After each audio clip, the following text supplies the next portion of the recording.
Zealous Style, how's it going? I got quite a bit of sun if you can't tell. I got tan lines from shade from my muscles.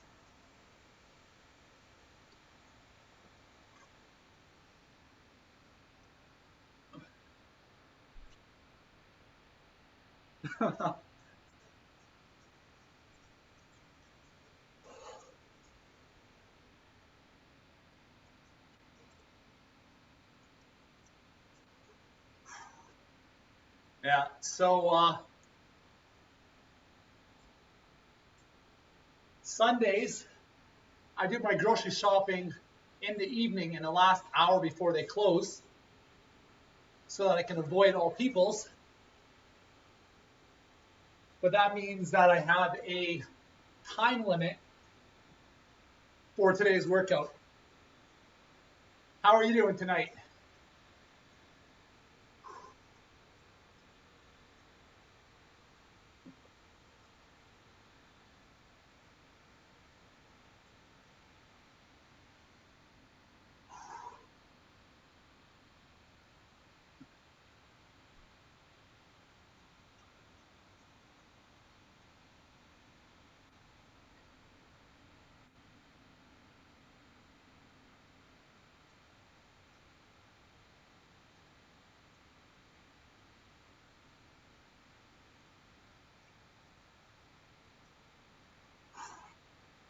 Yeah, I think I was borderline heat stroke today. I was outside, and at one point in time, it was either too much heat or I just wasn't eating enough that I was starting to slur my words a little bit. It was almost like my muscles in my mouth wouldn't work the way I wanted them to. So I got back home, filled up on my fluids, had a really amazing sandwich.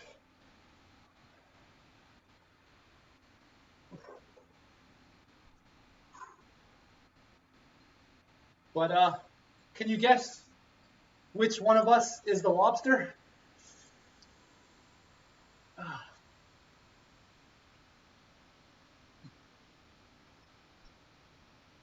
Oh, I'm doing good. I'm well enough to do my workout.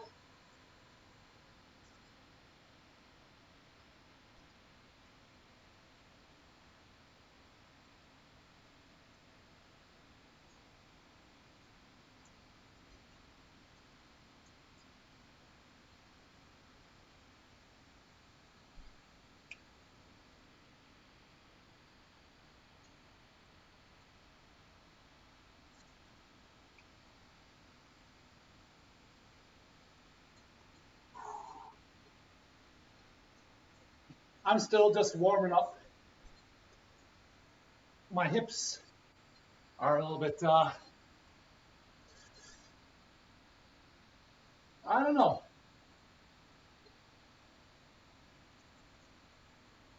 It's not feeling 100% smooth today, but that's why I don't just go right into lifting my heaviest weights right off the start. Can't can't go without it.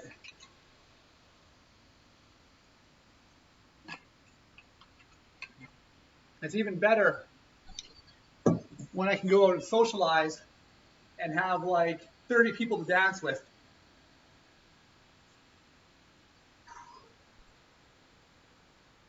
That's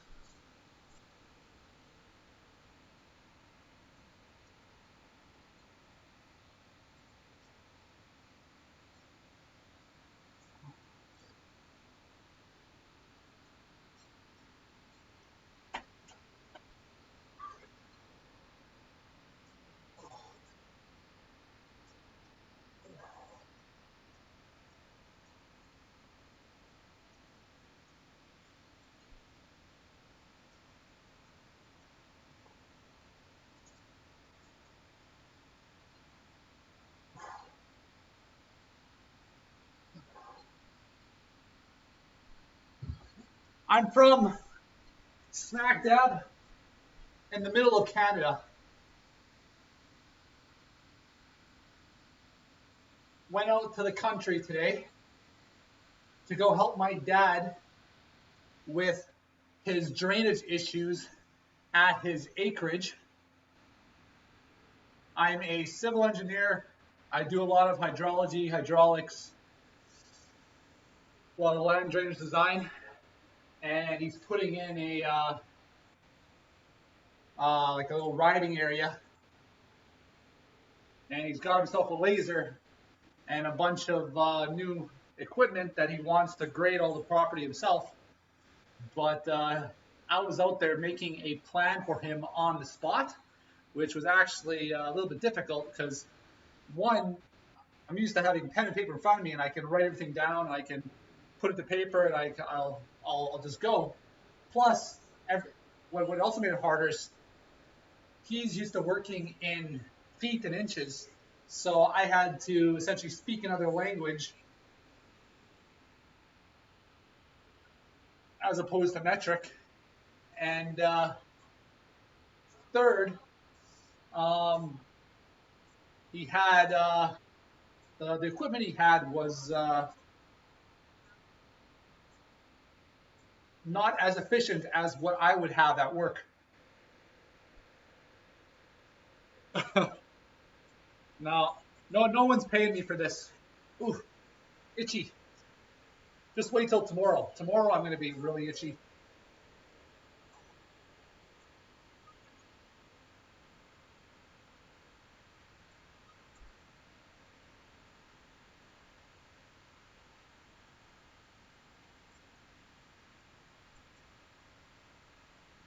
Yeah.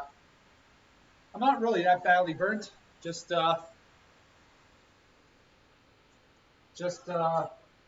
role playing my inner lobster.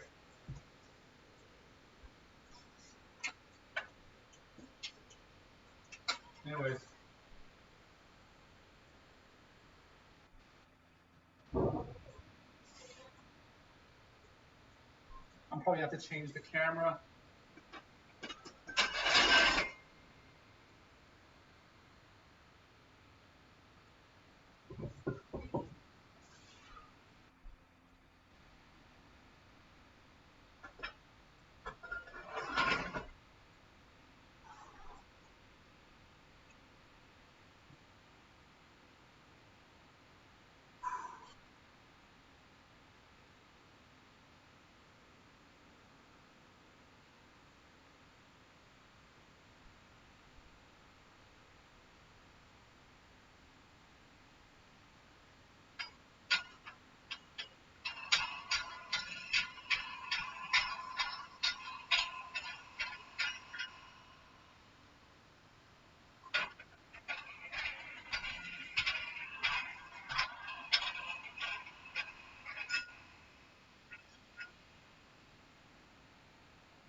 That's not work.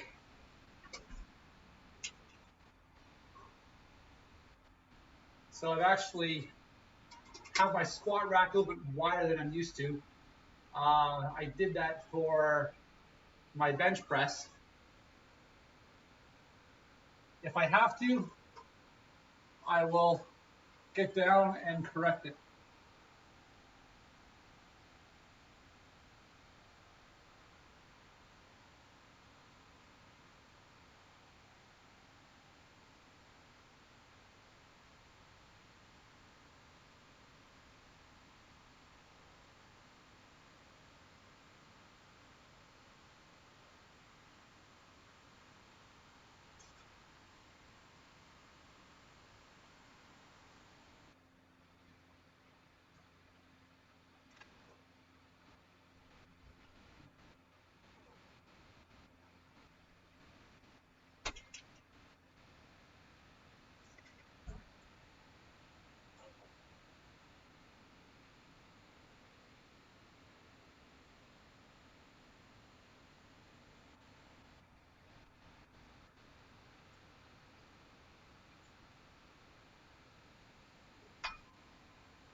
The weight looks crooked, but it's not. It's an optical illusion based off of where the camera is. And I hate it.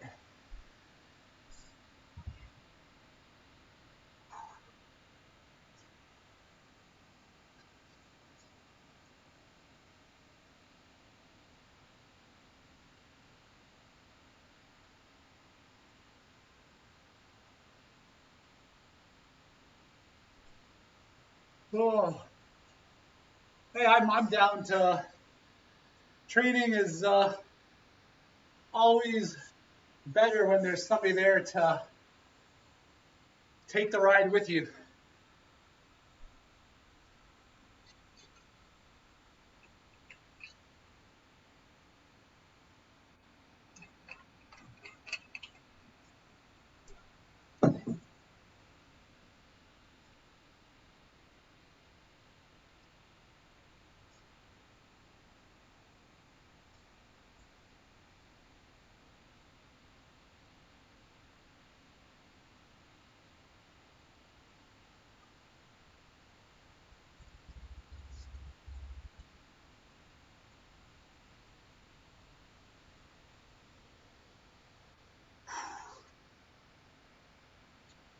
Uh, in the gym,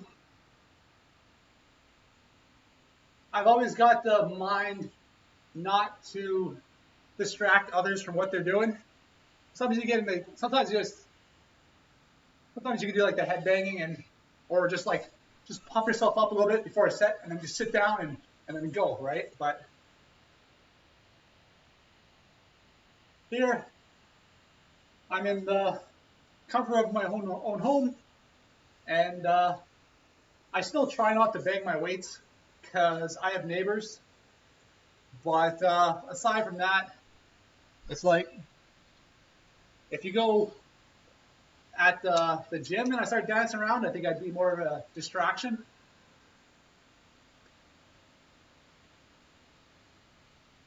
But here, you guys can choose whether to be distracted by me or not. So,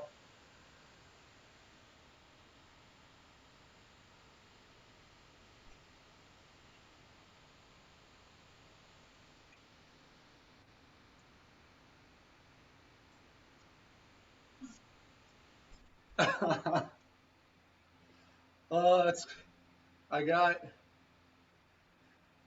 yeah. Part of why, if you want to show off your muscles as aesthetically as possible, what you want is you want lighting coming straight down. And I actually don't even have that good of lighting here. So my lighting isn't great. I've just got lighting around the room. But when you have lighting coming straight down, what it does is the muscles will cast shadows underneath them. Like every time you bulge and you ripple, you'll have the light and you'll have the dark. And that contrast really makes everything pop out a little bit. And you can sort of see that when I get sunburned. When I start to pull it, you can see where um, the bulges in my muscles prevented the sun from getting to in the nooks and crannies. Mr. Banda, how are you doing tonight? I feel like the lobster from the Little Mermaid today. I'll sing and I'll dance, but I'm still a lobster.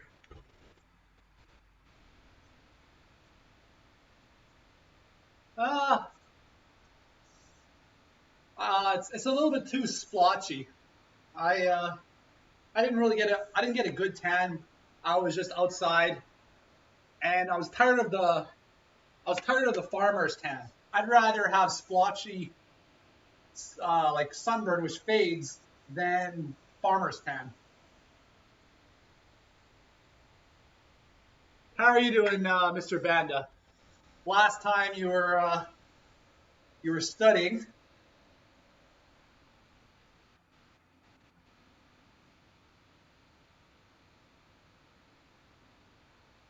Next set.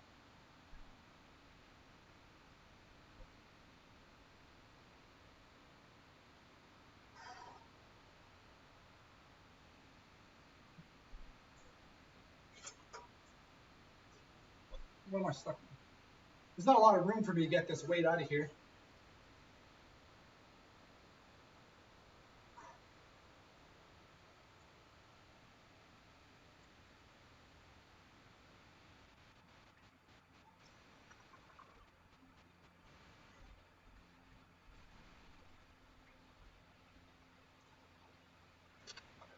Hi there, is that Grind? I'm a little bit far away from the chat, but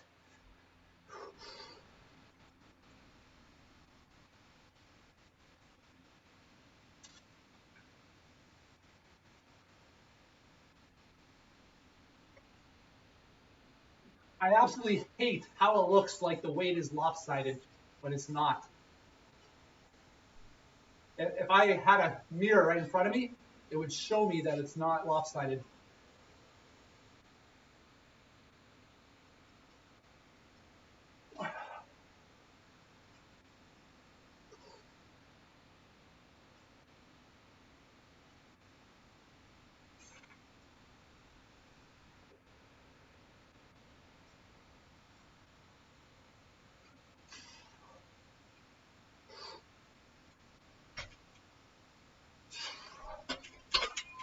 Jeez.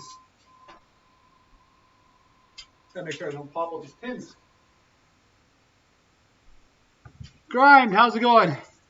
Grocery list, fruit, meat. I mostly need to prepare my food for my lunches for the next week. I'll get some more broccoli, cauliflower, bok choy. Um, I've got a fair bit of my staple vegetables here already.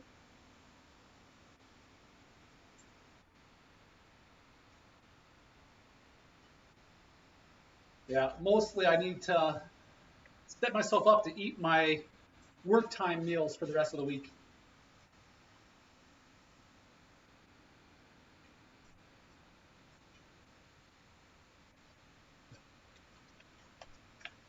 Yeah, you can tell more when I start doing this. You can see where the muscles have shaded underneath, and so there's no sun that got.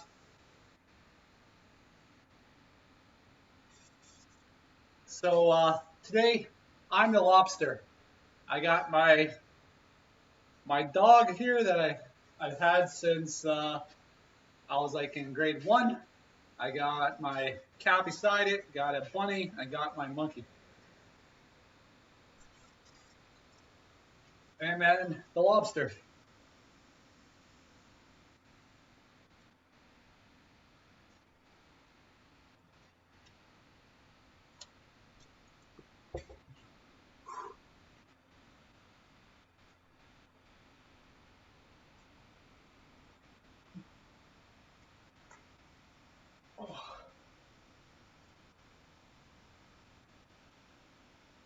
I'm gonna do one more set at this weight and I'm gonna start raising it.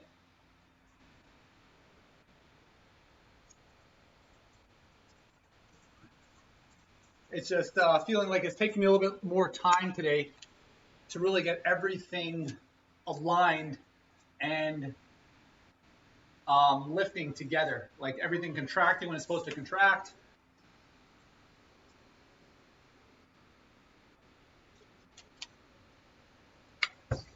And that's partly why I've been focusing on going down so slow. I've been contracting to squeeze myself on the way up.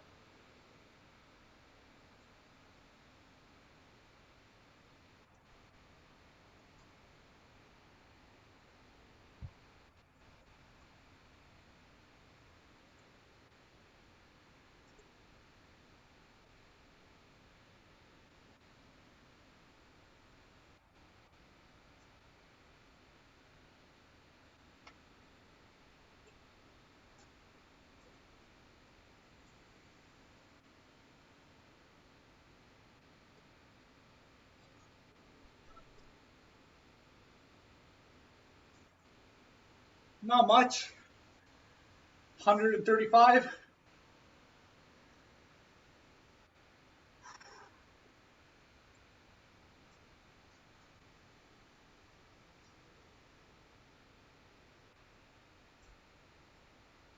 And what do I got here? I'll probably add 50 pounds to that next, and maybe go up to another 70 pounds on top of that.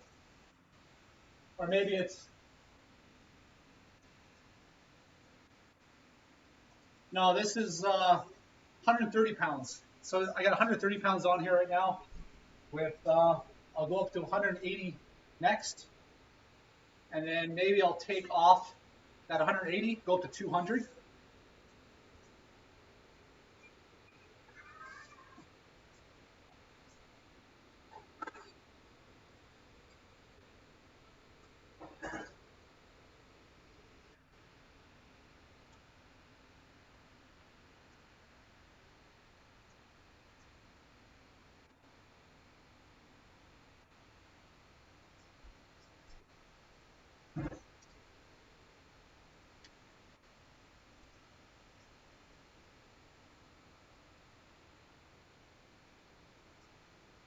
It's probably the burn. I'm not sure. I've had a lot of really good workouts recently, even if I haven't been necessarily streaming them all. But my last stream, I got a follow a while ago by Ferda Dinhu, but I had my last stream. I really enjoyed. I started off my workout with 31 pull-ups in one set. Then I did a whole bunch of weighted pull-ups up to 150 pounds. I went 50, 100, 150, and then went back to 125, 125, and then 100. And then I started doing drop sets, like 150 body weight. And then once I was done, I did another. I finished off with body weight pull-ups. I did 24 in one set. And I also threw in some back extensions and some rows and some one-arm pull-ups in between. And after my last stream, I went to go shower right away. Like I was sweaty, I went to go shower. Every time I went to go wash my hair, my forearms would cramp up. So I'd be like, oh, okay, shake that off. Oh, shake it off. And then so I'd be washing my hair and then it would just get locked. It's because my forearms were such a beating. And my right or my left was worse than my right. So I was doing everything with my right arm. It's the nature of the beast. All right, next set. I was thinking to maybe on my next stream, next time I'm doing legs, and I want to hit my middle back as well, to squat with the weight overhead. You have to really lower the weight on there, but you get a really, really big squeeze in your mid back.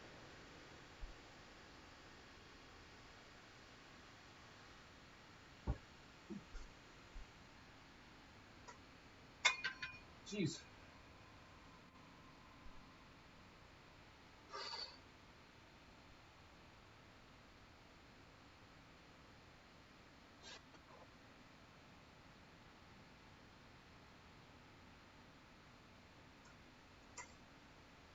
I'm just full around. I shouldn't do that.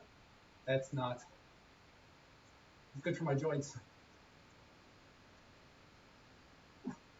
I know there was actually quite a few times where I would dance with somebody on my shoulders. That was a lot of fun.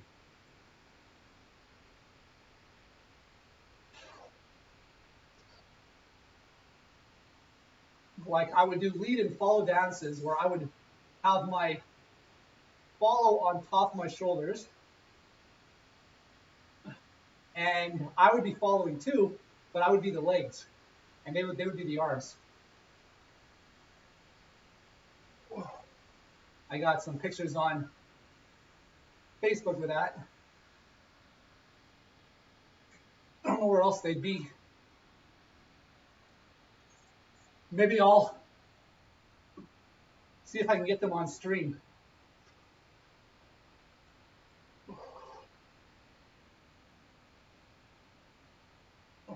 Yeah, I'm gonna take a minute. I'm gonna take a minute to see if I can find that for you guys. Went back to the gym on Wednesday. Our gyms are opening on Monday after being shut down for several months.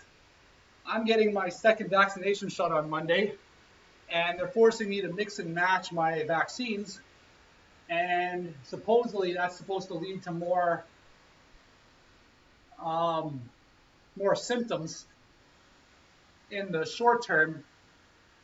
And I already had enough from my first dose, so depending on how things go, after my vaccination shot, my second one on Monday, I might not be exercising for a couple days. But I'm gonna take a minute. You guys, excuse the top of my head here. I am going to find this picture.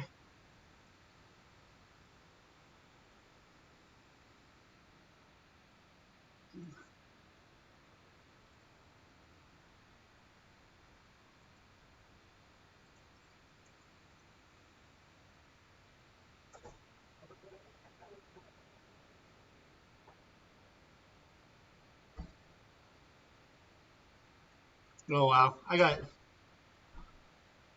Where is it? There it is.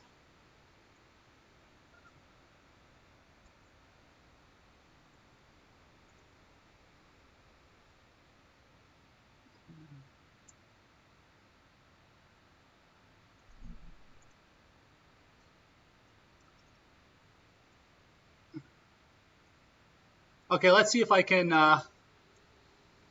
Hungry Soup, how's it going? I'm finding something for you guys right now. I've got it right here. Let me. Where's image? Add source. Image. Add new source instead. Add source. Browse.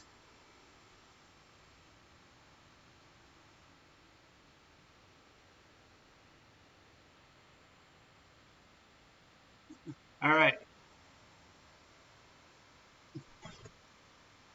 So, not the clearest picture, but I've got some videos of that too, where it's a partner dance where that guy there is leading her, and she's connected to me, and I'm my whole body is essentially acting as what her hips should be. So I'm the feet, and the dance we're doing it's actually quite fast. So I'm going here, here, here, here, and it's a slot dance, um, but that's been a lot of fun. I've done that with a lot of people, and it's all in good fun. And I've always been proud enough to have the strength to do that, where you just go 3 minutes with somebody on your shoulder and you're running. So I got them on my shoulder. I'm going 1, 2, 3, and 4, 5, and 6. 1, 2, 3, and 4, 5, and 6. 1, 2, 3, and 4, 5, and 6. 1, 2. And I'm doing this with somebody on my shoulder the whole time, and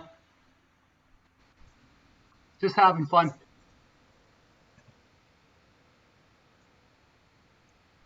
I remember I had one woman who was 400 pounds on my shoulders, and we actually had spotters for that. And I just picked her up, took a couple steps, and put her down.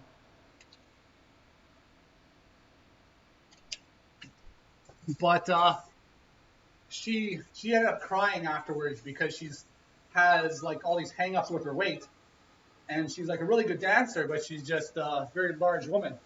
And I'm always I'm just picking up people all the time, and she was always felt like she couldn't participate. So I was one day I was just picking everybody up, and then so I'm like, hey, you want to go up?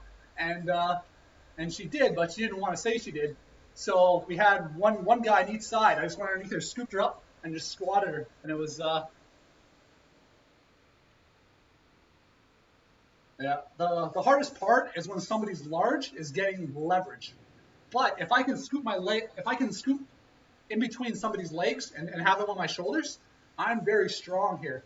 And you could try to fall off, and you can't. If you throw yourself straight backwards, all I do is lean forward and counterbalance. And if I don't want you to get off, like if you're up here, you can't. Like the worst you could do though is actually just panic and strangle me. And if there's no oxygen going to my head, I'm going to pass out. But aside from that,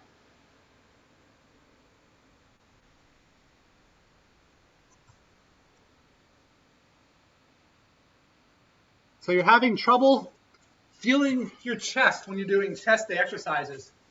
Sometimes that happens when you're doing a lot of compound lifts.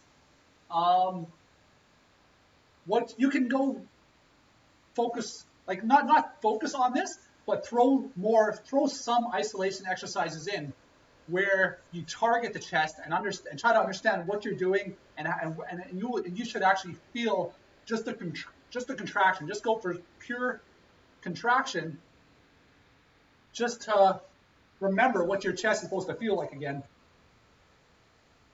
And then when you're doing the compound lifts, sometimes when you explode, you might not feel it in the chest. So like there might be a lot of triceps, there might be a lot of this going on. But when things go fast, and when you're lifting heavy weights, sometimes that's what you gotta do. Like if you're powerlifting, if you want to hit your 1 rep max, you gotta explode right from the start. But often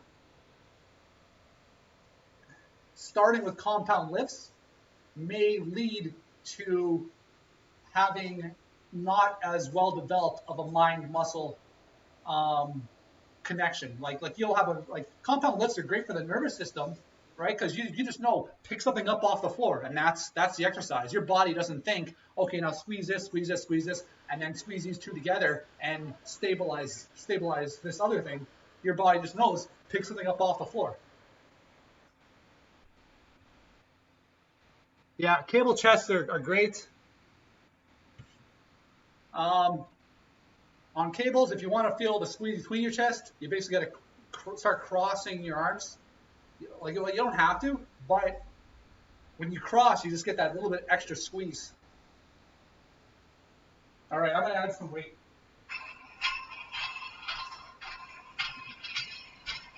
Go up to 180 pounds.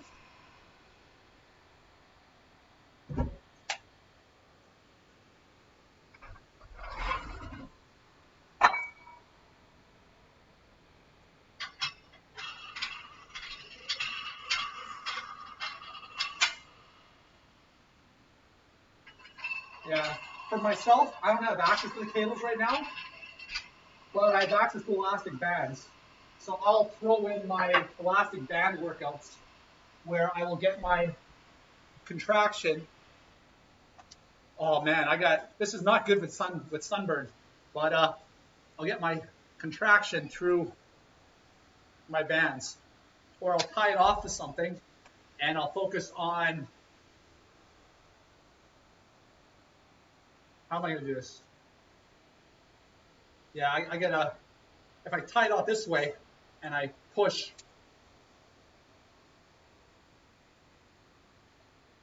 so tie something off here, contract through. This is good for the outer chest. You can even get the bands around you and focus on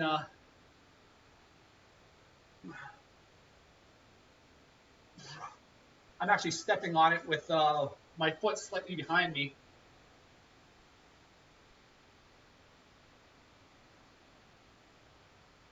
So I can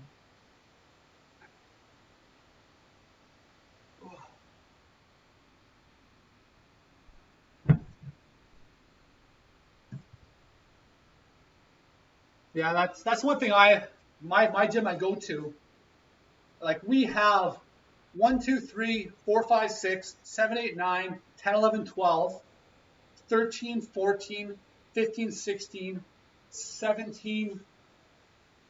We have 18 squat racks at the gym I go to, and then there's also 2 Smith machines. Yeah, and then there is 1, 2, 3, 4, 5, 6. Then there's 6 bench presses, and 3 inclined and 3 declined bench presses, not including the machine, not including all the machine presses. Unfortunately, right now, the way they've got it stationed, because of social distancing, there's only 3 bench presses that are actually you're able to use right now. So it's actually the bench press, which is the hot commodity.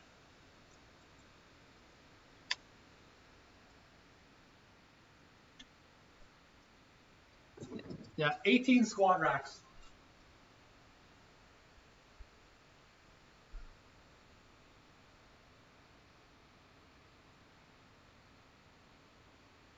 It's I'm very spoiled there. And then there are 2 racks that I'll do pull-ups or that'll do muscle-ups on. So they got these giant cages where the standard flies that you'll get that are just like one small station and they're like several things in one, triceps, this and that. Often they're not. They're too constrained for me. I like to open up, so I like having flies where the weights can come all the way out here, and they have 2 cages where there's pull-ups above you, and then off to each side there are the cables, so you can do your biceps, you can do flies, you can raise it up or down on each side,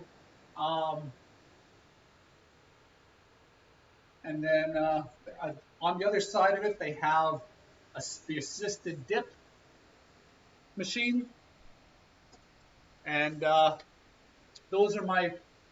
I can spend a full hour and a half just at that station, just going from different variations of different exercises.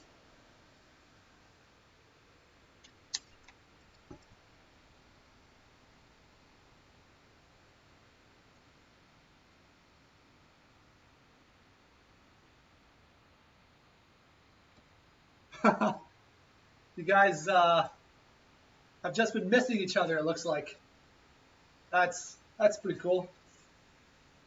Anyways, I'm gonna do my set.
This is awkward on my skin on my back.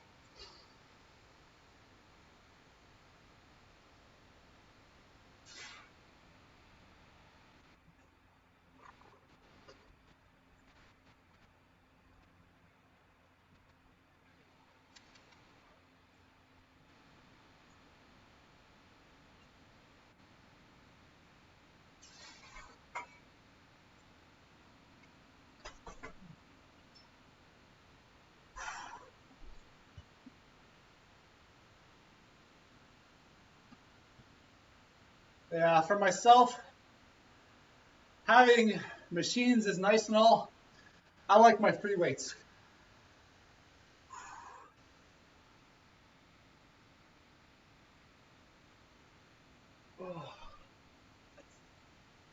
It's actually probably been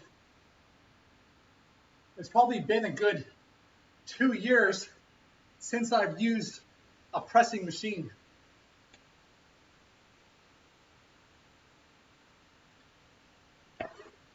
But when I was my strongest ever, I was using the pressing machine. It's puts you in a safe environment where you can just load up and just focus on push. And if you can't do it, whatever, you just lower the weight, try again. Right now, I'm listening to Good Vibes by HRVY Matoma.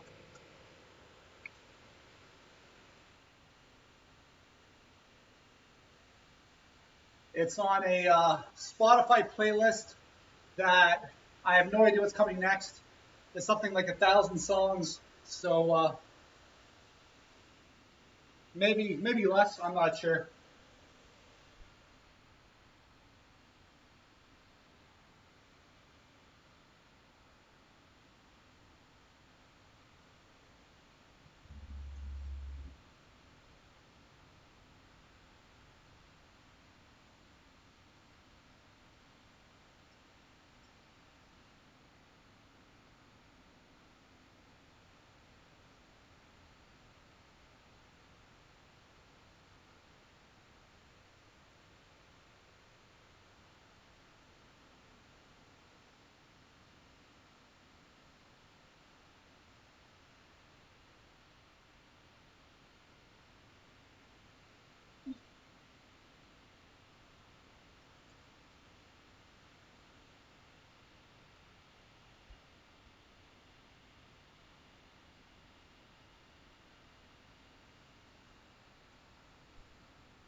I like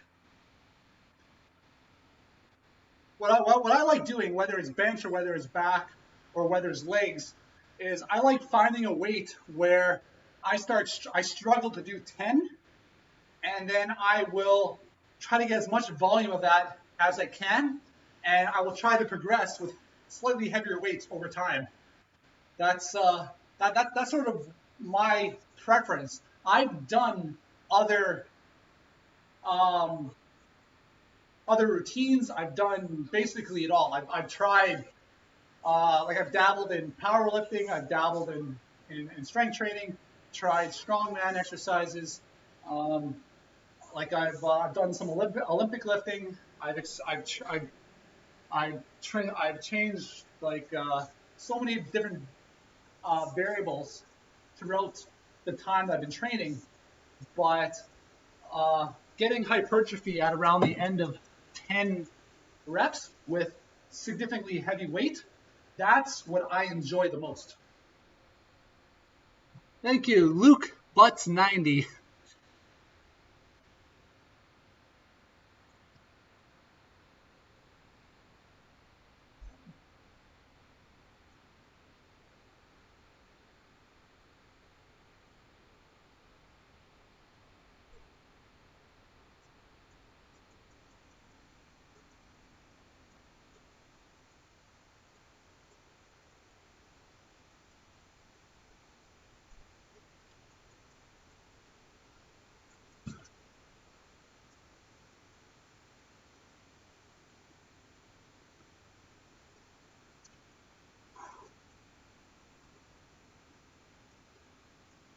Yeah,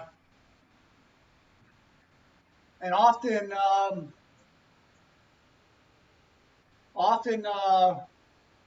sometimes you gotta switch it up in order to make progress because like to continually grow, you have to continually try put in more effort. So you need hypertrophy to grow, and as your muscles grow, as you get stronger, it gets harder and harder to get that same amount of hypertrophy. And as well as after about a couple years of training, every like all your growth start to slow down significantly.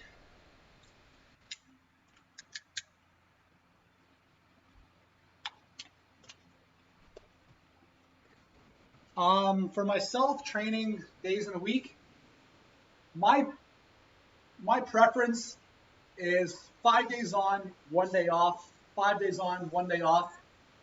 But right now, I'm not sticking to that so stringently.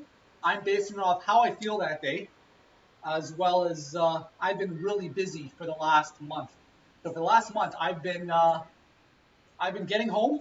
and I haven't been streaming as much just because I got to get home, pound out a workout, and then I got to go do something else. So I've been I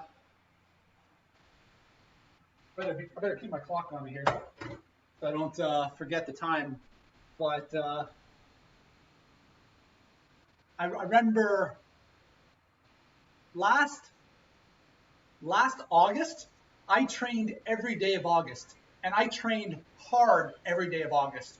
But I would split up my training routine so that I was managing my my muscle fatigue, and I was managing my recovery. So everything was always a little bit worn down, but I sort of timed it so this would so like my legs would recover just in time for my next leg workout, and then after that I expect my chest to be recovered. So I do my chest workout next, and uh, and I actually planned everything out, and I had to make a couple changes based off of how I felt, but I did about 40 days training in a row. Well, thanks for coming by, Zelestial.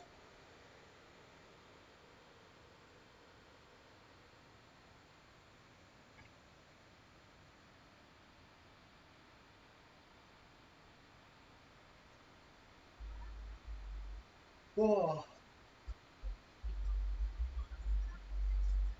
Well, 205 pounds of say if you're 205 pounds and if you're say like less than 10% body fat, that amount of muscle needs a lot of calories to sustain itself.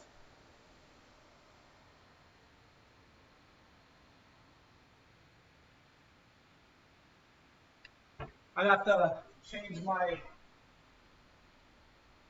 I don't know if you can see my legs from here. Let me do this set, and then I'll go move my camera so I can get a little bit closer.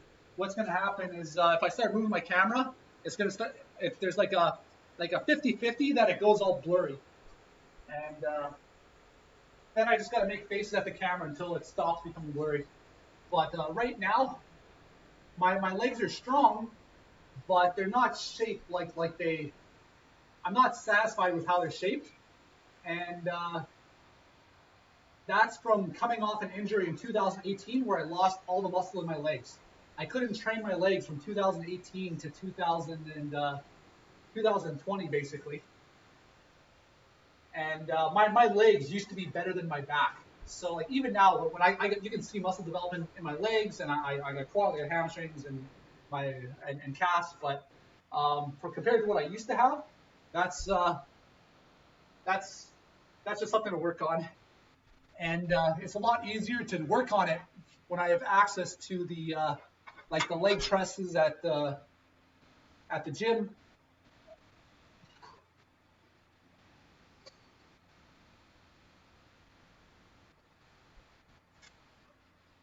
But I've also been slacking on my cardio. My cardio is stationary bike, and that helps the quads pop out quite nicely. But I've been slacking on my cardio the last month. One, I broke my stationary bike, and it's stuck on one resistance. And two, I've just been too busy to do a lot of cardio.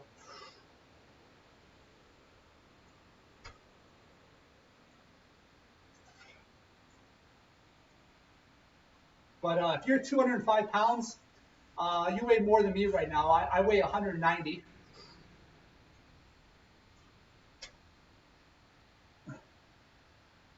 I'm used to being around I haven't been 210, uh, or I haven't been less than like 210 in quite a few years. But I've been below 200 pounds since like November last year.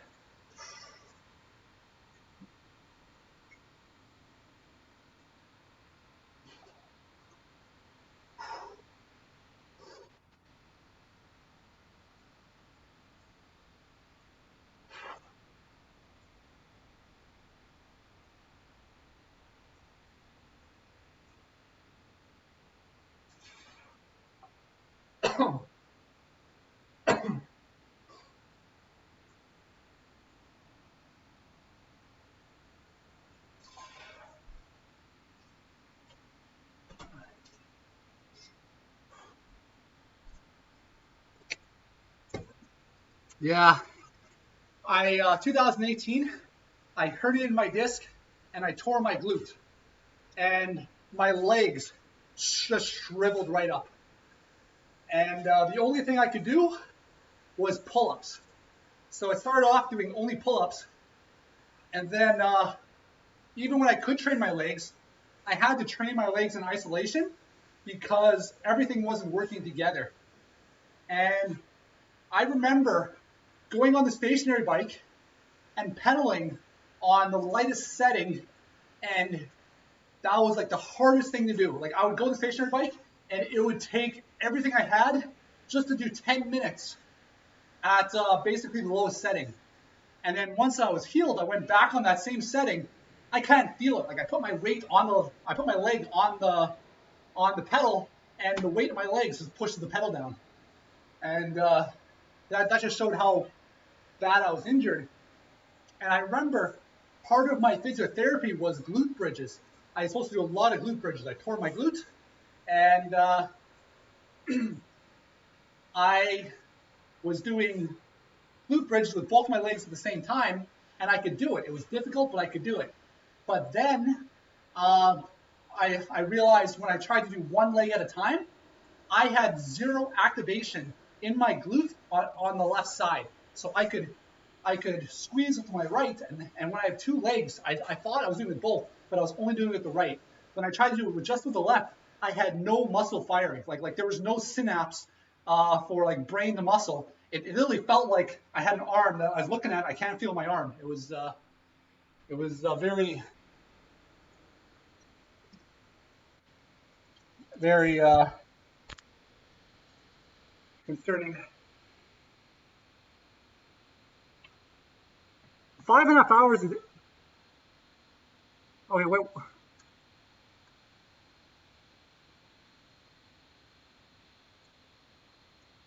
If you're 205 pounds at 6% body fat, and I've been 225 at around there, and I lost about 300 pounds.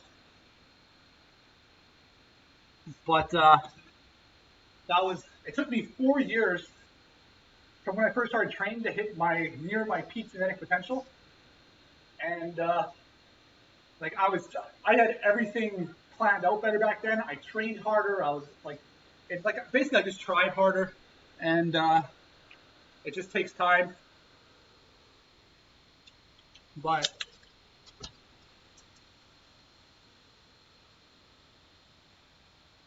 anyways, 5.5 hours every day. If you're training 5.5 hours every day, the only way you could basically get away with that is if you're doing exclusively strength training. When you go to these power lifters, often power lifters are training a lot longer than bodybuilders are, and that's because they're taking more rest between sets. And so, in order to get all the volume in that you need a long duration of time where most of that is rest. That's how you get power lifters who train basically all day. Anyways,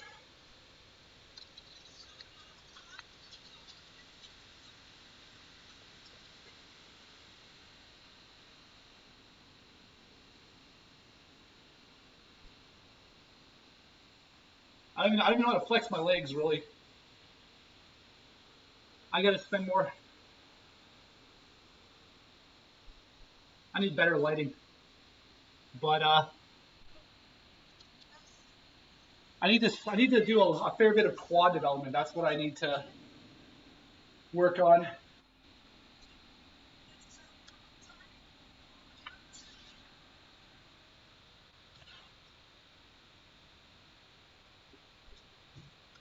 Yeah, I don't know who has time to do that, but most people like 18 is like there's a lot that goes into genetics, but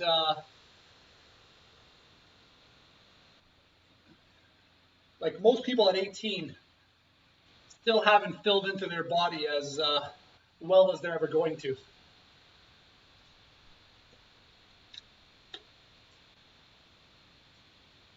And these days, you get a lot of kids who are starting to take PEDs earlier and earlier, as well as going for some heavier cycles. Um, and I've read about a lot of cases where like they've absolutely wrecked themselves. My opinion, if you're going to take PEDs, you basically have to become a chemist just to understand how not to completely screw up your own body. But there's some people that have like amazing, like one in like 100 million genetics, and then they also are like certain people respond to PEDs better than others. So you get some people that like you'll take PEDs and you get barely any growth. Other people will get like 3 times as much as everyone else around them.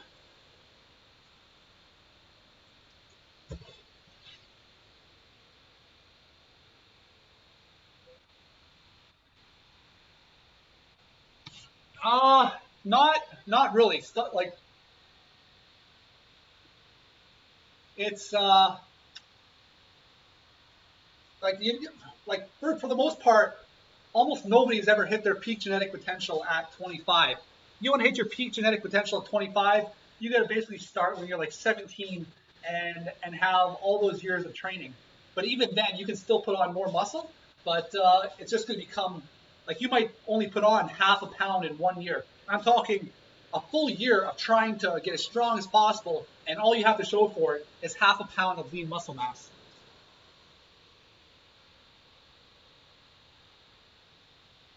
Uh, yeah, I haven't taken I haven't even taken creatine actually, but mostly for me that's because I am more want to be healthy and fit and live that active lifestyle. I'm not competing against anybody, and basically I haven't needed to. I look better natural than like 95% of people who are actually taking PEDs. Like I'm not going to say steroids because almost nobody's taking steroids because like they're illegal in like 95% of the world, and you can get other stuff that's not illegal shipped right to your door from Amazon. Um, but like most people who are taking PEDs don't like they don't like you don't magically grow. Like you still need to put in the work, and then there's also there's a lot more that goes into it. My PB for bench, I've never actually fully. I don't think I've ever hit my maximum potential for bench, but I've done I've done 415 for a set of two, and I actually consider bench my weakest lift. But right now, I would struggle around 315. I think so. Like 315 is going to tax me out. Like I would need a spotter, and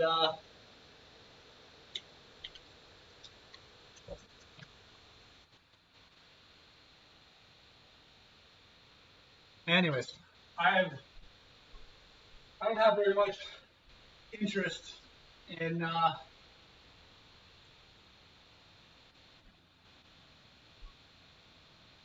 humoring you when you're going on about what you're packing. If anything, it's bringing down my workout here.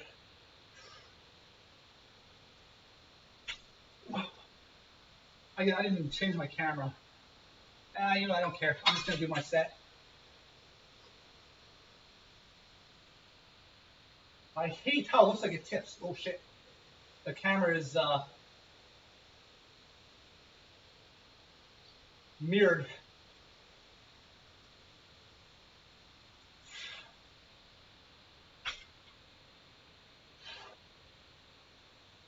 I got sunburn on my shoulders.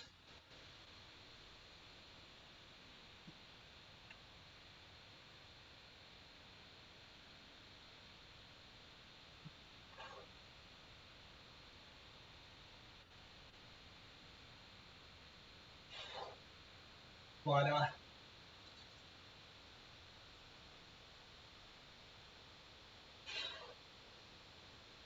it's not so easy to be 205 pounds and lean.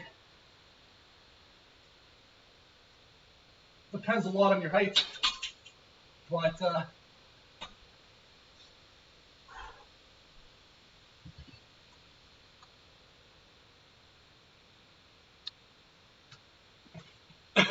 how far off affiliate? I could have had affiliate my first month. I went to go set it up, and there was an error in the sign up process, and I never took the time to take a second attempt. I could set up affiliate, and I've been meaning to ever since I've moved. There's just been so much that I've had on my plate, and honestly, for me, I'm getting everything I could ever hope for out of streaming with as things are. Like I'm already getting everything I want. I'm happy to have you guys here. I don't need like maybe it would be fun to set up a point system. Like another thing that's always been kept me back is I'm using Streamlabs right now. I've always been wanting to take the jump from Streamlabs to Stream Elements, but it's quite a bit more complicated, and I started reading into it, but I haven't fully understood it yet. But I appreciate the offer.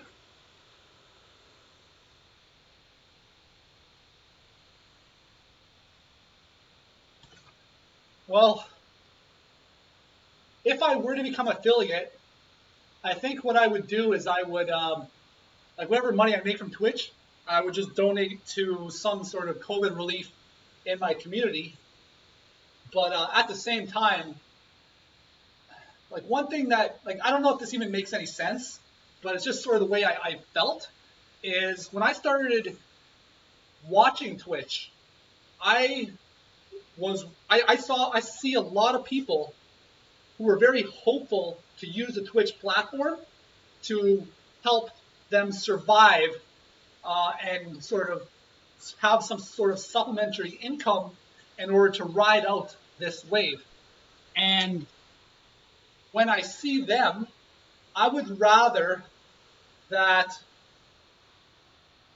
the money going into Twitch goes to them as opposed to myself. Whereas I don't need the income. I'd be appreciative of the support, and I am appreciative of the support that I currently get. I really enjoy having regulars that I can talk to, and I can learn a little bit about you guys, and as well as often I'll have new people come into my chat,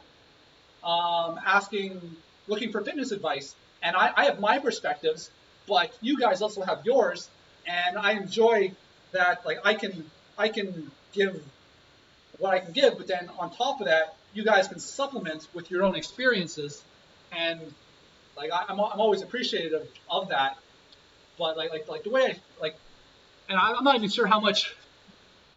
But back to my like just how I feel about, like I'd rather people give their money to those who need it a little bit more, right? Like it's just I just had a couple situations that really pulled on my heartstrings, and I'm not even sure how logical my feelings are. It's just like in my gut. Anyways, let me get caught up on chat here.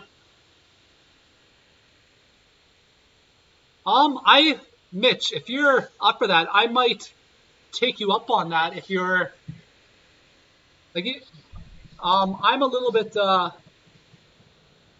I gotta sort of get my life in all settled down from the move, and with work, with a couple of jobs I have going on right now. But once I have more time to actually sit down and think about it, I'll remember to give you a text. And anyways, so Magella Grape says they were on their way to Instagram headwaters when they seen a bearded Siberian tiger in the light bulbs.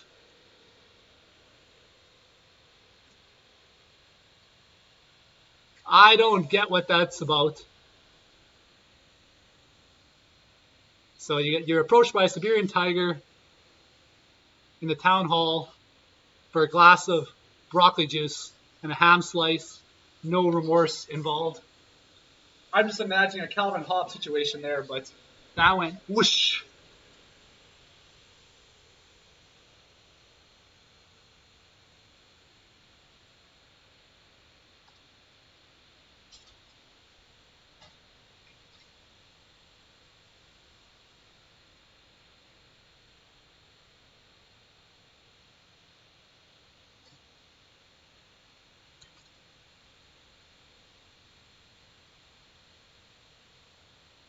Anyways, I'm going to put my camera back up here so I can get my full squat. I'll have to. Oh no, I've killed it. I want to go. Which way do I want to go?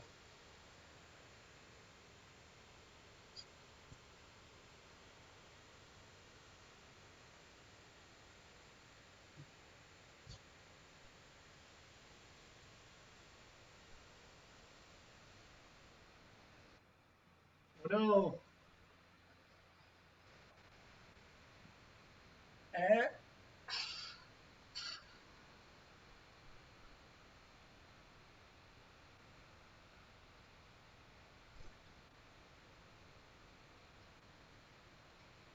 Monkey.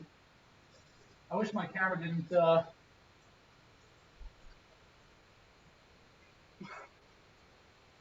There we go.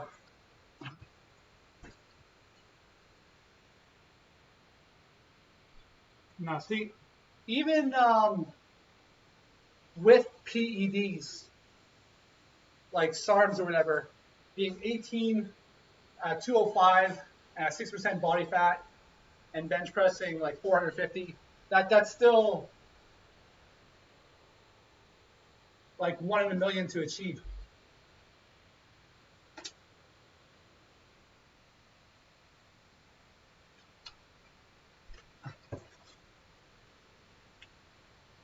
But the real test for whether you're doing something right is like if you're natural and people like once you get to the point where people are questioning whether you're on PEDs or not, but you're still natural, that's like you should take that as a pat in the back, right? Like you're showing up. You're showing up the people that are actually juicing.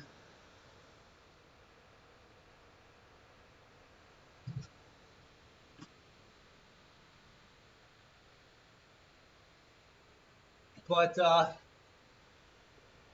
being being like 18 and on SARMs isn't optimal. Like optimally, like if you want to be as say efficient with if with whatever you're going to take, first you go natural, and then you go as far as you can get, and then eventually you're going to hit a wall, and then from there, um, the PEDs will go a little bit further. Not that I'm necessarily recommending anyone do that, but like 18, your body's still a hormonal mess, but at the same time, 18 often like you don't care if you make it till 30, right? Like you're not thinking about that. You're just there's no very little long term. Rather, you hit it like when I was 18, I didn't care about what was going to happen when I was 30. I beat my body up. I did a lot of things I shouldn't have done. All right, so how much? Let me think.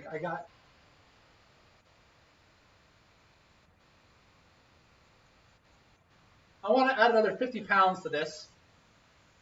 I don't really want to add any more. So I'm going to be right back. I only have 70 pounds. I want to put on 50. So what I'm going to do is I'm going to grab a dumbbell. I'll be right back in like 10 seconds. Hey.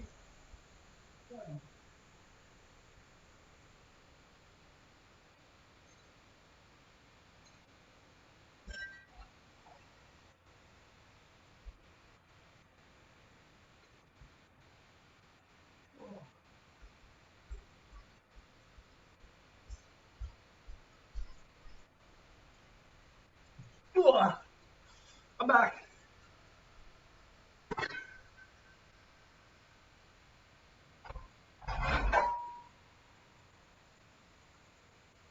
Don't want to kill myself today. I'll probably do 2 sets of this.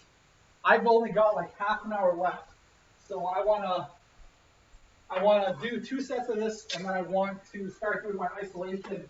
I'll do some quad and some hamstrings and some glute bridges, or some glute raises. But I'm going to rush through them at the end. So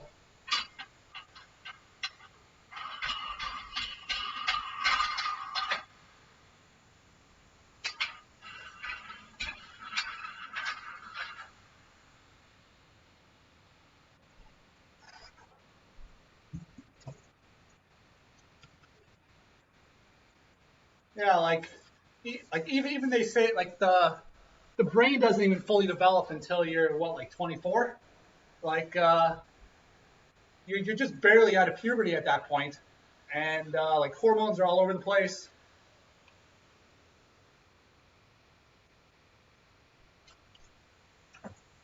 And then you're gonna start messing with your hormones even more by adding foreign substances to it, and that's going to like roid rage is a thing.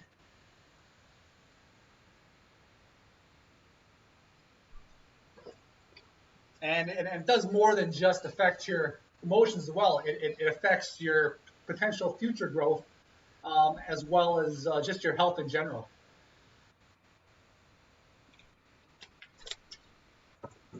But nobody takes steroids because they want to live forever. Yeah, I started my stream today, and I actually had to stop it, restart my computer, and then try to figure out what was going on. And I had no sound when I started, and apparently it was trying to run the sound through my webcam, which doesn't make any sense to me. So obviously my webcam doesn't have sound. Um, but anyways, so 230 pounds.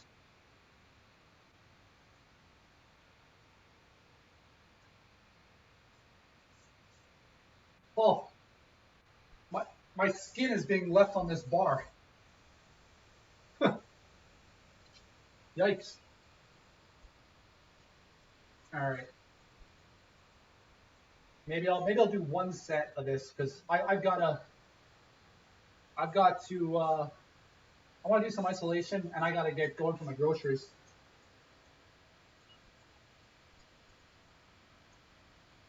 I won't think I was in the center of that.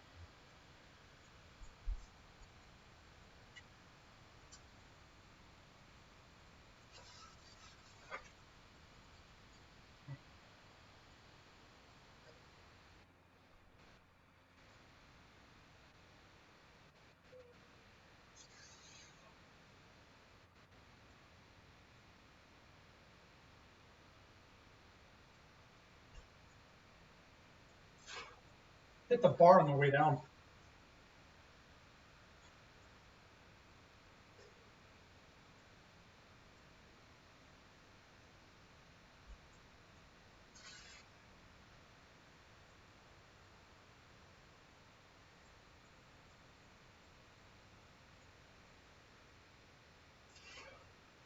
Everything's not firing together. Jeez.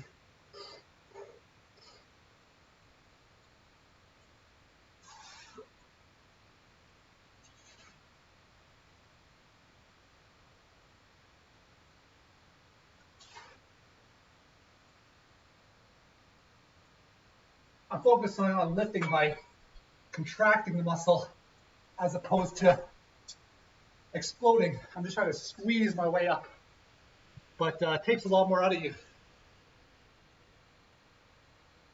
Anyways, let's get this video off here.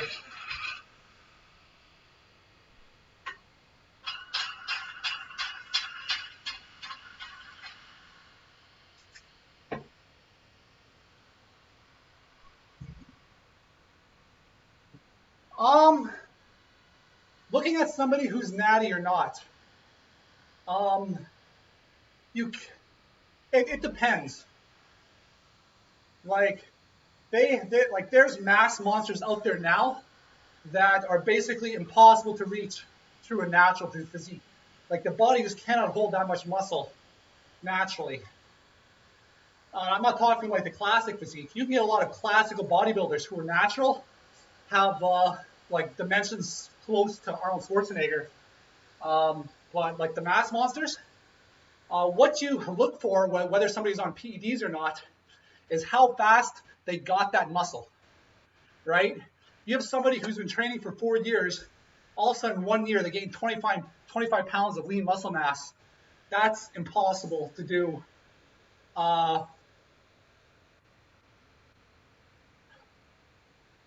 Natural. Although, like, you can have somebody that they can put on 25 pounds and have a lot of muscle in there, but they won't, like, if you're natural, you're not going to be lean when you put on that weight. And so, like, if you look at somebody's history, you look at, like, if somebody's like 20 years old and you want, and they're ripped and they're like full of muscle, you look at what they're like when they're 14, and like what type of genetics do they have? Do they have the genetics to actually have become that at, say, 2022 if they've been training for like 15 to like 5 years of hard training starting from 15? But one thing you see with performance enhancing drugs as well, when you look at just the physique, there are certain inhibitors in the body that will prevent other muscles from growing. Like your biceps are only going to grow so large without your forearms growing as well. And so, like, once it gets to a certain point, they're going to stop growing until your forearms catch up.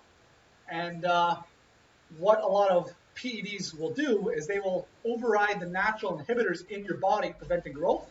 So in the short term, you will have more pronounced muscle disparities. Well, you'll have like really, really big biceps because you can train, like you put a lot of volume into your biceps and you get a lot of growth, but you might have like really tiny forearms, more and more than what would be attributed to just genetics. But and that's just because like certain like muscles, specifically the big muscles, will grow really, really fast, as opposed to even on PEDs, the smaller muscles are going to take longer to grow. But then what's going to happen is you give them another year or two, and then when all those little things fill in, you would never be able to tell, right? So like you'll see somebody who have like very disproportionate traps to lats to like just very disproportionate, but you give them another year or two on PEDs and enough time for everything else to fill in, you'll never be able to tell without looking at their history, as well as like in sports, a lot of people on PEDs don't even look like that. Like a lot of people on like steroids don't even look like they're on steroids, right? Like you get these MMA fighters who are like, they're just lean, right? They stay lean, but they take steroids so that they can recover faster, because the quicker they recover, the more hours that they can put in training, and the more if you train for 600 hours for a fight, your opponent trains for 200 hours for a fight, you're going to have a huge advantage. Like whether like even like you're not going to put, even if you don't put on any more muscle, just that amount of time that you're able to spend in the gym training for your sport is going to give you a huge advantage over the competition. But you'll look at them and they'll still be like super skinny, and you might not even be able to tell that they lift weights. But you get a lot of like there's MMA fighters, like one common side effect of PEDs is gyno, where you get essentially women's breast tissue developing in your male chest, and there's a lot of things that people just don't understand what they're doing. They think, oh, I just got to take this to get strong, but they don't understand the chemistry behind it, so they make themselves 100 times more likely to get it. Whereas you can plan out your routine to minimize the risks, but you got to be like you got to know more than I know about it, right? I have a superficial knowledge about the chemistry behind it all. All right, so like I don't consider myself having enough knowledge to be able to like set up a plan for that or really tell people what to do or even um, like do it myself. Like I'm not prepared, but I would know where to look if I cared enough, right? Like it just comes down to I don't necessarily care enough because I'm not interested. It's not part of like it's not necessarily part of the fitness that interests me, but it comes up so often that and it's talked about a lot. Like in the fitness communities that I visit and that I'm a part of, it comes up in topic all the time. But I will typically just skim over the details, and I've never really. It's like the same thing with Streamlabs, right? I understand enough of Streamlabs in order to get it working, but like I don't know. I haven't figured out how to use the points. I haven't taken the time just to learn how to do all that stuff. I haven't learned how to set up my bot.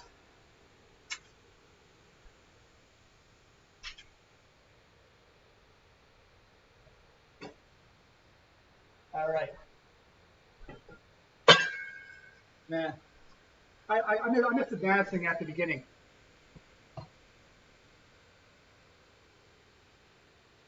Yeah, like yeah. So what Vanda said, there's a lot of side effects to PEDs that you can often see, right? So I mentioned gyno. Gyno can be one. Um, Often, and not always, but like some people, the hormones involved cause them to break out excessively all over their body, and it can be to varying degrees with certain people. But if you see somebody suddenly start to like rapidly grow and they're covered in sores all over their body, there's that's a very good indication that they're taking something that's messing with their.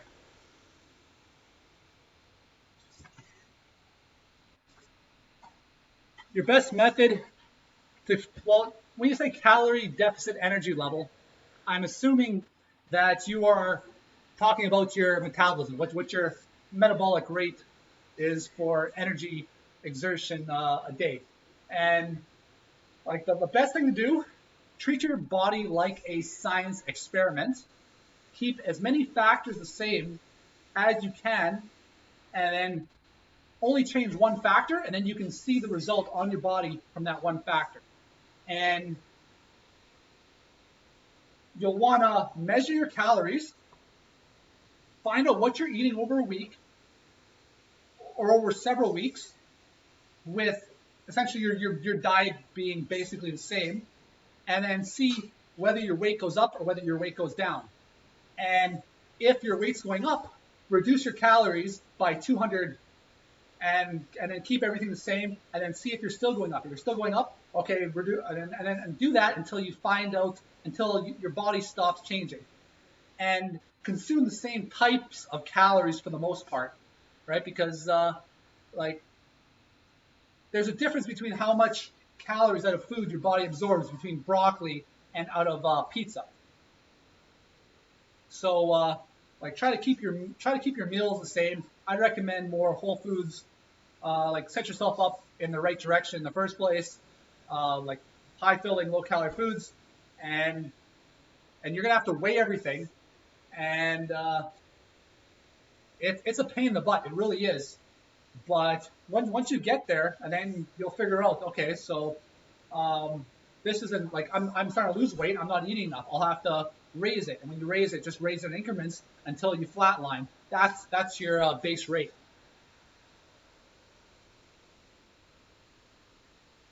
Well, it comes down to keeping things the same. If you're going up and down with what you're doing, you're not going to be able to track that. And even then, like if you're like it adds too much variable to the equations, as opposed to like you can do that and just throw in a whole bunch of stuff and just track the calories. But at the same time, if you're not cooking your own food, it becomes harder to track the calories. If you're not like it's um I'm at about 2,800 a day right now, but I haven't really been very strict with counting since January. In January, I was very strict. I counted. I started a new diet. Now I sort of understand what I'm eating, and the difference. I allow my hunger to dictate what the difference is going to be in how much calories I'll actually consume. I'm not really focusing on staying in maintenance right now. Uh, I'm not. But I'm not letting my. I'm not focusing on bulking. I'm not focusing on cutting this yet. So like I said, it's a little bit like maintenance, but I'd still be happy with an extra pound of muscle, right? So I'm still training hard, and to optimally build muscle, you only need to be in a 300 calorie surplus a day, right? Like that, like 300 calories a day is going to go to your muscles optimally, like in excess. You don't need to be in a large calorie surplus, a calorie deficit. Like if you bulk, you're going to have to eventually cut to get that, like to get more muscle while being at your current leanness. And 300 calories a day is really hard to measure. Like like for the most part, I don't even know if I can measure 300 calories, like how accurately I can measure 300 calories. Like ingredients on the packaging of things lie. Like how often when you look at the labels of something, are you actually bringing a calculator and making sure that everything they're saying is correct? Because often there's discrepancies between the fat, the carbs, and the protein, and how many calories that they're saying per serving, or their serving size doesn't match, or the scoopers that they give you to weigh the thing aren't exactly like you get one thing that says a cup, and another implement that says a cup is slightly different. It gets well.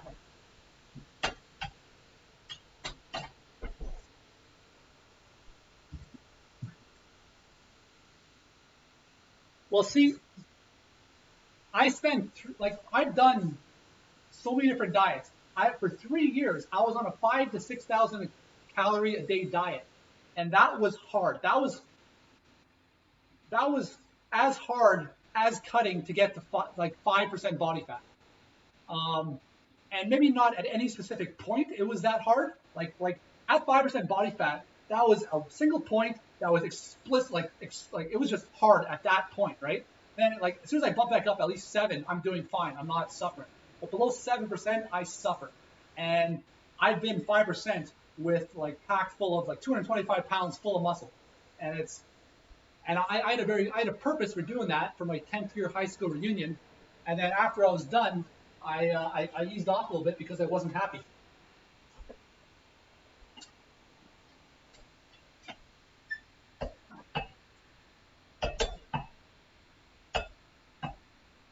But when like at the end when I was on a 5 to 6,000 calorie day diet, I was very strong.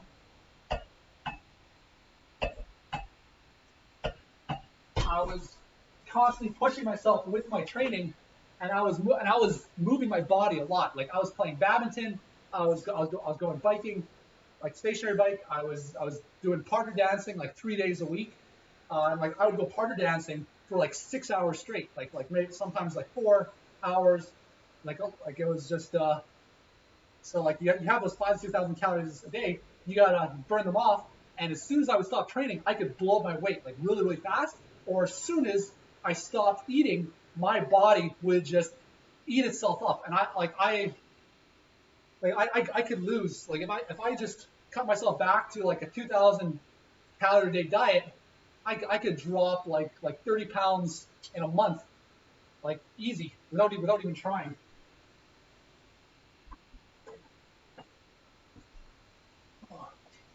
But if you're cutting or if you're bulking, you should. A smarter way to do it is to do it over a longer period of time.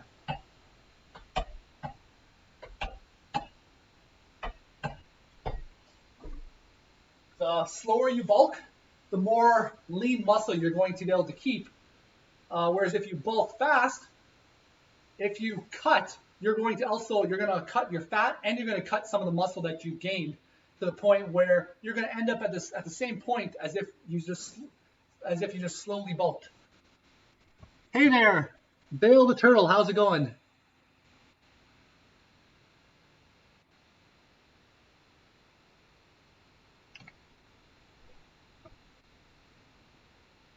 Okay, I'm not quite sure I understand the last comment there. You said you'll still get muscle regardless, but the less you eat, the easier it is to lose that muscle. Um, I don't think that's it.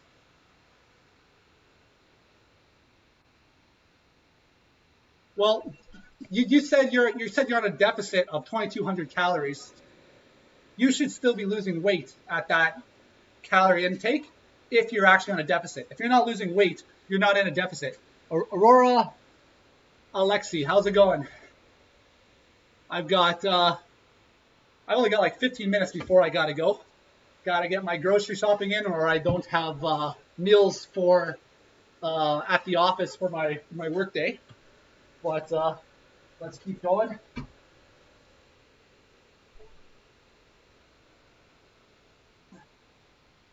Oh. But let me think about that comment here because I don't want to leave you with any misunderstandings, and I don't mind repeating myself. It often gets very repetitive, and that's because the answer doesn't change. The human body has been basically the same since we evolved from whatever cousins of chimps. But like the laws of thermodynamics, energy in versus energy out, right? If you get more energy in that's going out, you're going to gain some weight. You only need 300 calories at a surplus for optimal muscle growth. Like your muscles can grow on less, they can grow on more, but for like optimal lean muscle mass, you only need 300 to be in a 300 calorie surplus. But but it also depends on where you're at in your current physique. If you're overweight, you can build muscle while being in a calorie deficit. Whereas you can be in like you can take the energy in versus energy out. The energy out is more than energy in. It's going to want to take it first from your fat stores, and if you're doing it slowly, you can almost exclusively keep it from your fat stores. If you're in too high of a deficit, it's going to take from all of your body. It's going to take muscle, muscle, fat. It doesn't care where those calories out comes from. But if you're in a small calorie, like there's an actor who's on Jay and Silent Bob, he was like the really heavy guy, right? You look at him now, and he's essentially a bodybuilder now. And what he did is he's been in a bodybuilder cut for years. So like 2-3 years, he was in a bodybuilder cut, lifting weights and just cutting the whole time. And he's not hungry, right? Because he's not in a high enough deficit to actually be hungry. And he's just been taking from his fat stores and just turning that into muscle nonstop for a couple of years.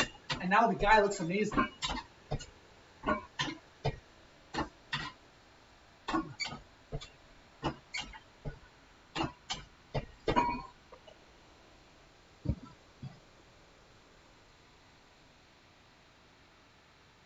Well, see, losing 50 pounds in 5 months, like that's very commendable, and I commend you for that, right?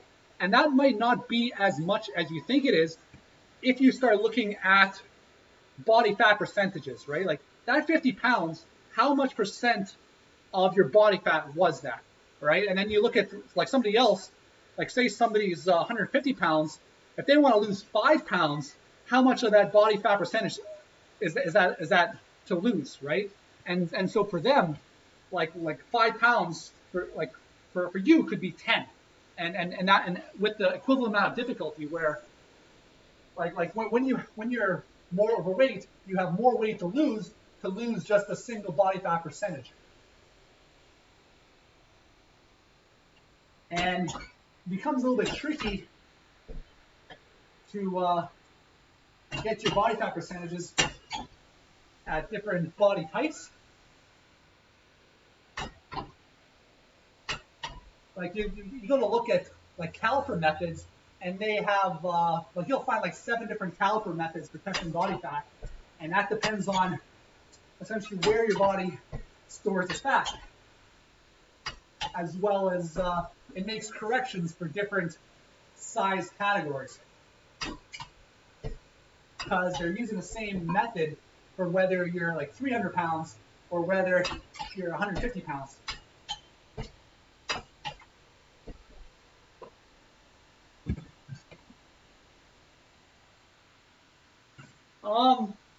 I would invest in a pair of calipers as opposed to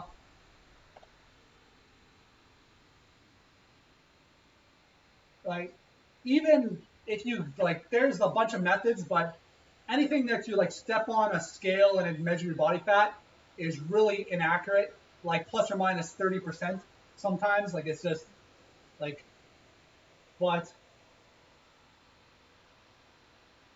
you can make sort of estimates based off of how much you weigh and sort of how you look. It's you're not gonna you might not get exact numbers, but you can approximate, right? Like you could go into the doctors and they can run the test and you find out what your body fat percentage is. That's one way to do it, where they put you under they scan you through these machines. But at the same time, you can find other people who've got similar body types as you and sort of see what their weight is and then see what their results got, and you can sort of fill your that might be one way that you can sort of approximate, and you don't need to know like exactly, but that like if you look at some numbers, it might give you a better understanding, right? Like if you're 300 pounds and you drop 50 pounds,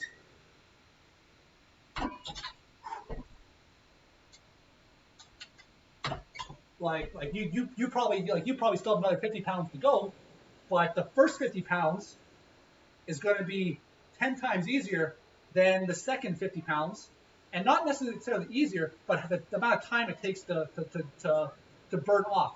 Like the first 50 pounds might not, like you can make it, if the first 50 pounds is easy, then you're doing it right? And you can, as long as you keep doing that, the second 50 pounds can be just as easy, it's just going to take longer.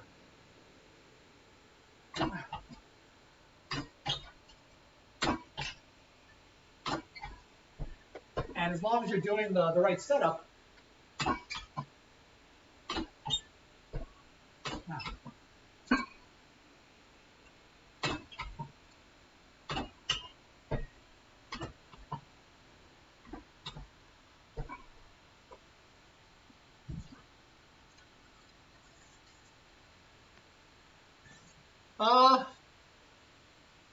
are you talking like pinch and calipers?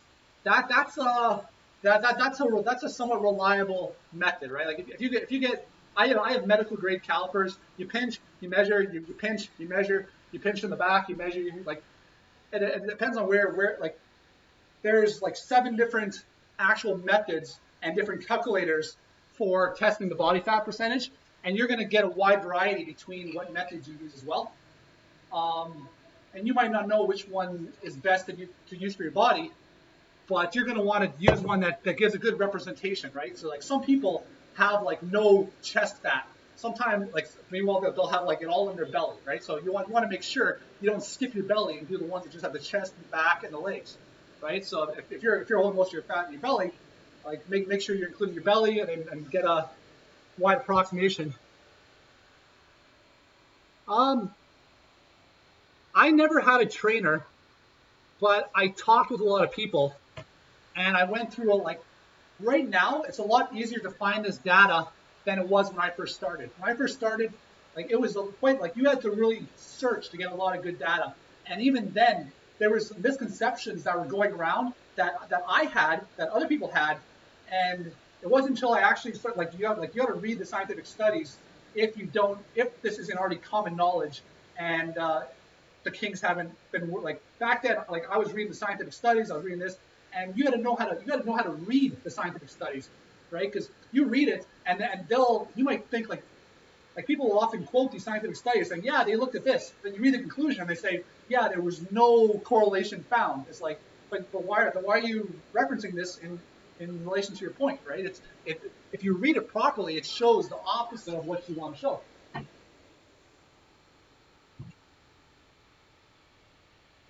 Um, I probably could, but it takes a lot of energy to, like, for myself, if I want to train somebody, I want them there in front of me. I want to be able to take a look at them. I want to see how they lift. I want to see what they understand. I want to make sure that when what I verbalize and express to them, that they're understanding it in the way that I want them to. Right? Like I want to say something. I want to see how they think about what I say and how they incorporate that. Right? I don't want to like tell you something. You go at home and you try it and you come back and you just tell me the results. Right? I want to see. Okay, so when I said that, this is what you thought I meant, and this is what you start like, or like even with the lifts themselves.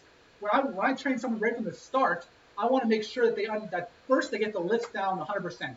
Like adopt the lifts, marry the lifts, learn how to feel the muscle, learn how to get the contraction, learn how to keep yourself safe, make your joints happy, right? And then the programs are easy, right? Like the programs are like there's a million good programs out there, and it's just tailoring it for yourself as well as what you enjoy, how hard you want to train, how fast you're recovering.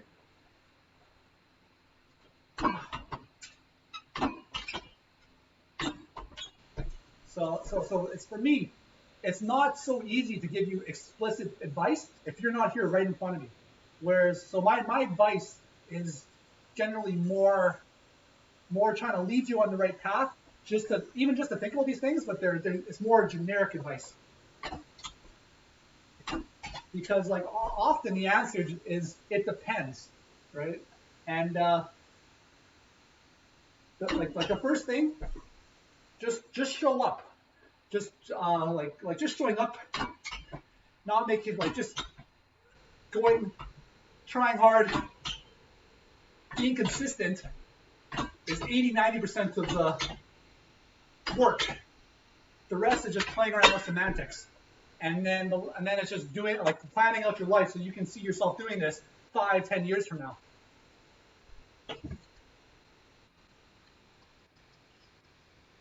No, a lot of people that are buff, like I know more than what would suggest from like I'm a crappy bodybuilder, right? But like I'm spending more time than I am working out, reading this stuff and listening to people and like listening to nutritionists, and like there's so much online studies you can get access to, like at a click of a button now. But most people that are buff, like they'll be ripped, they'll be really strong. They just did what they did, and they just tried harder than 99% of other people on the planet, and they were consistent with it, and they got results. But because that's what they did, that's what they think you need to do, and so they'll say, "Hey, do what I did," or even worse is they'll sell you something that isn't like, "Oh, my 10-minute ab exercise." It's like they're just trying to sell you a program using their body, and something that doesn't work that you don't need, but it's a quick, easy sell because people want quick, easy fixes. Um, and that's like a pet peeve that really frustrates me. But a lot of people like you don't need to really understand what you're doing to get really big, really strong. You just need to lift weights and like try, like put in the effort, like really, like at a certain point, like you need to keep getting hypertrophy to grow, and it becomes harder and harder to do. And it's not so easy to keep pushing yourself. Yeah,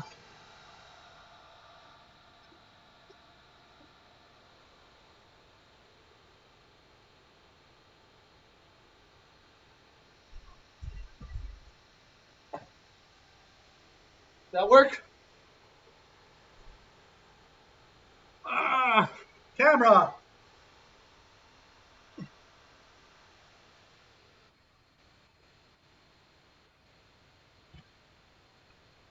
All right, I'm fooling around, I'm having fun, but my camera,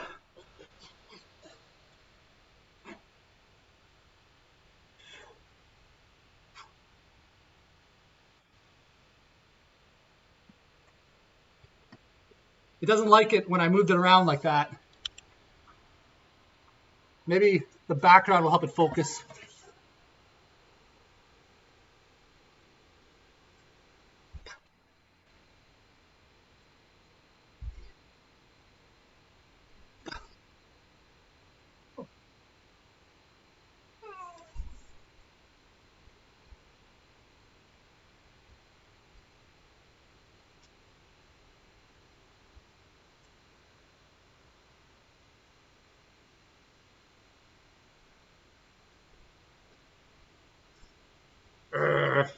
There we go.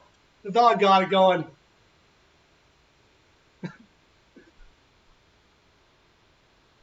All right. I think I'm actually going to have to finish my workout off stream after I get back from grocery shopping. So I'm just going to leave all this here. I'm going to do one more set of hamstrings. I still want to hit my glutes.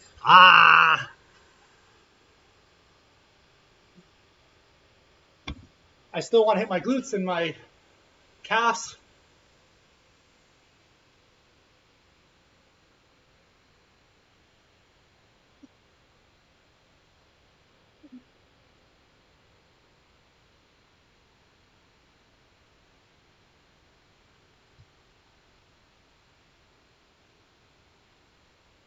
Ah.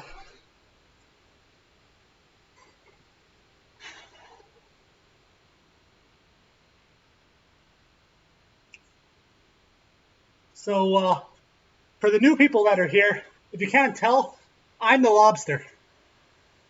All right, I'm just going to do my set. Camera be damned.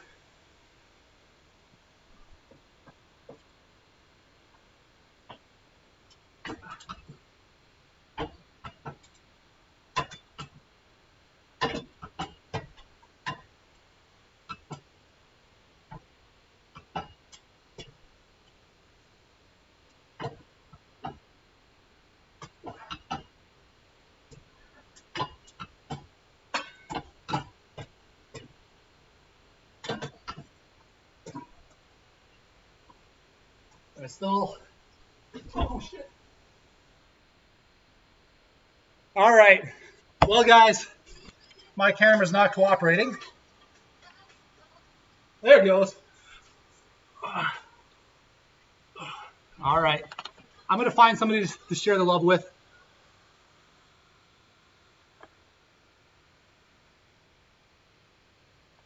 I don't know anybody that's on right now.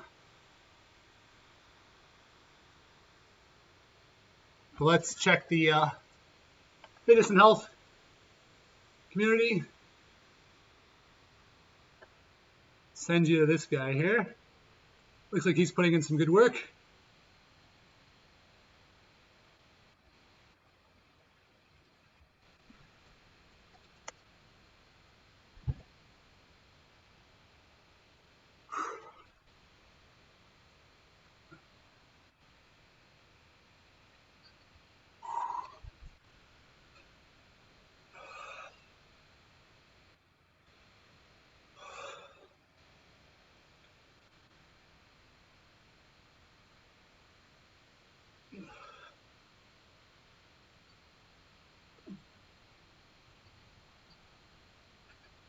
Anyways, I've never posed before I started streaming.